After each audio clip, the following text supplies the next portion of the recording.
pour le mois de novembre, on a décidé de vous montrer l'importance du positionnement dans la récompense. Donc, c'est-à-dire comment utiliser la récompense, dans quelle position l'utiliser et quand évidemment l'utiliser.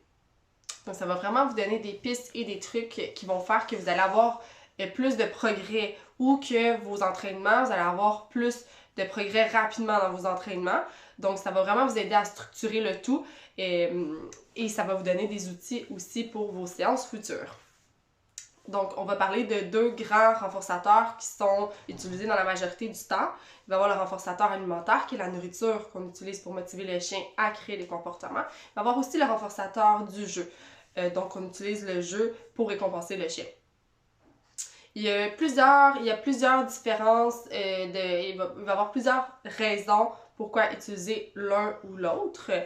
Je vous dirais que ça peut être au niveau de qu'est-ce qu'on veut entraîner, la circonstance. Donc, c'est sûr que si je veux entraîner du calme à mon chien, si je veux entraîner un coucheresse, si je veux venir justement là, que mon chien reste calme, ben je vais probablement plus pencher vers le renforçateur alimentaire qui va m'aider à garder ce niveau d'énergie-là qui va être plus bas.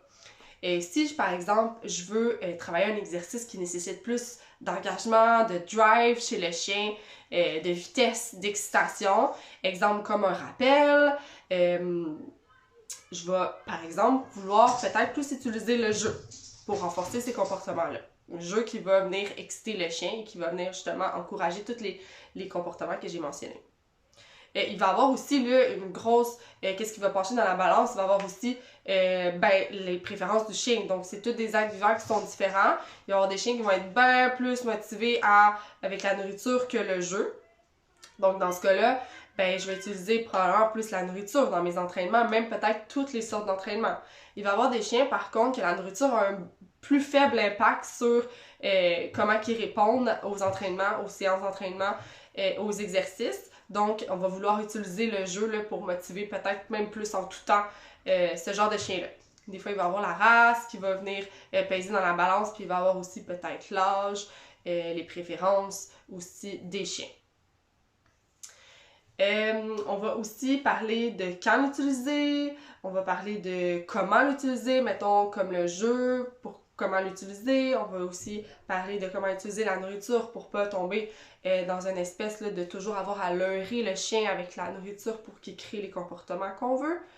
Puis, on va vous montrer une tonne d'exercices aussi dans les prochaines minutes. Donc, on va commencer par des commandes qui sont simples.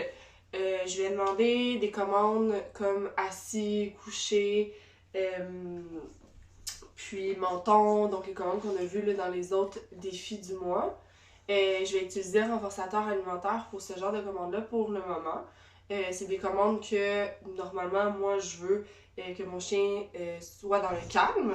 Donc, je vais utiliser le renforçateur alimentaire, là, justement, pour éviter que l'excitation monte.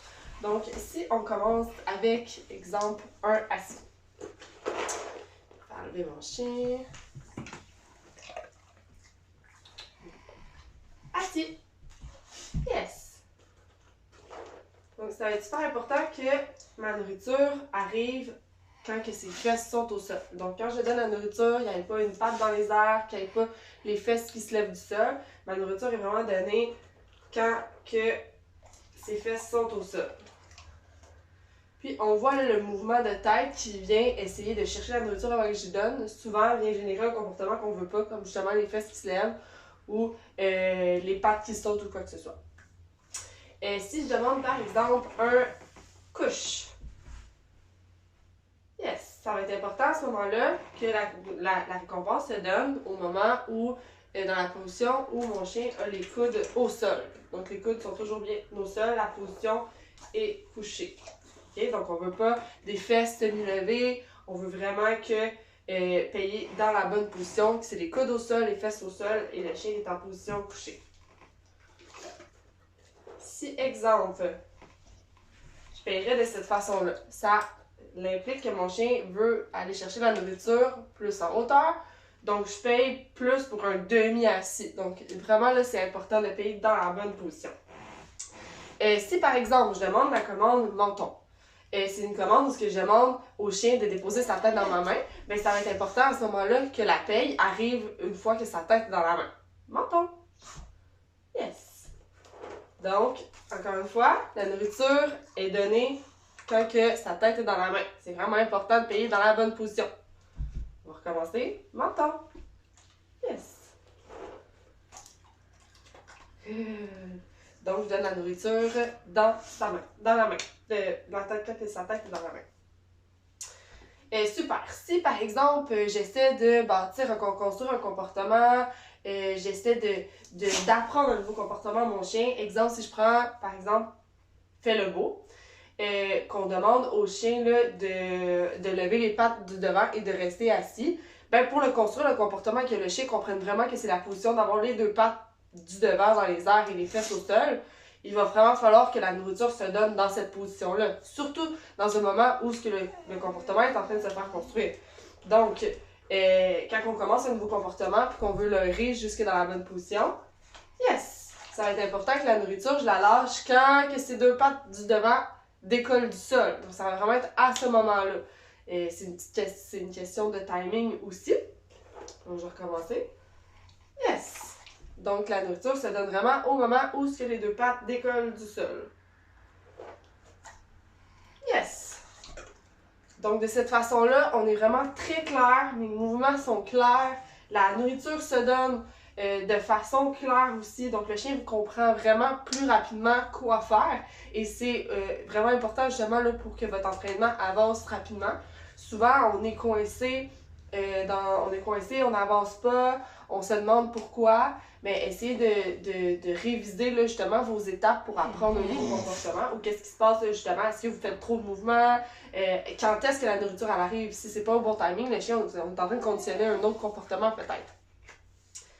Donc, si je voudrais par exemple utiliser le jeu dans une fonction pour justement récompenser mon chien, ça va être important là, justement de savoir bien l'utiliser et savoir bien le positionner. Donc évidemment, la récompense du jeu va arriver à la fin du comportement que vous voulez obtenir. Moi aujourd'hui, je vais utiliser un jouet tug, donc une corde. Donc la récompense, ça va être de tirer sur la corde avec mon chien. C'est quelque chose qu'il aime beaucoup. Ça pourrait être aussi de tugger avec un frisbee, de lancer un frisbee, d'utiliser une balle. Donc, soyez imaginatif, là, ça peut être autre chose aussi quand on parle de jeu. C'est correct, mon loulou.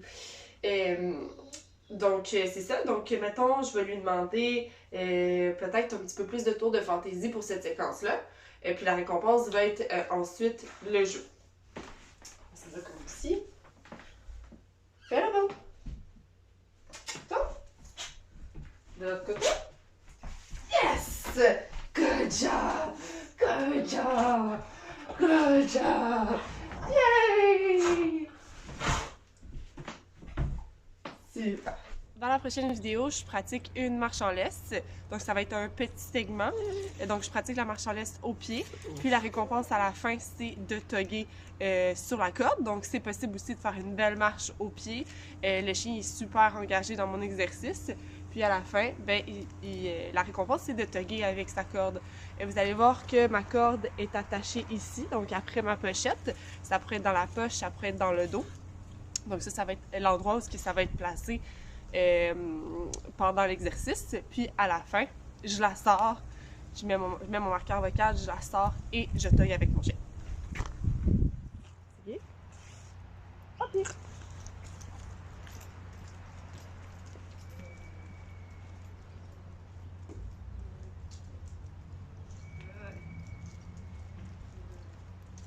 Yes! Yes! Good job! Good job! Good job! Good job!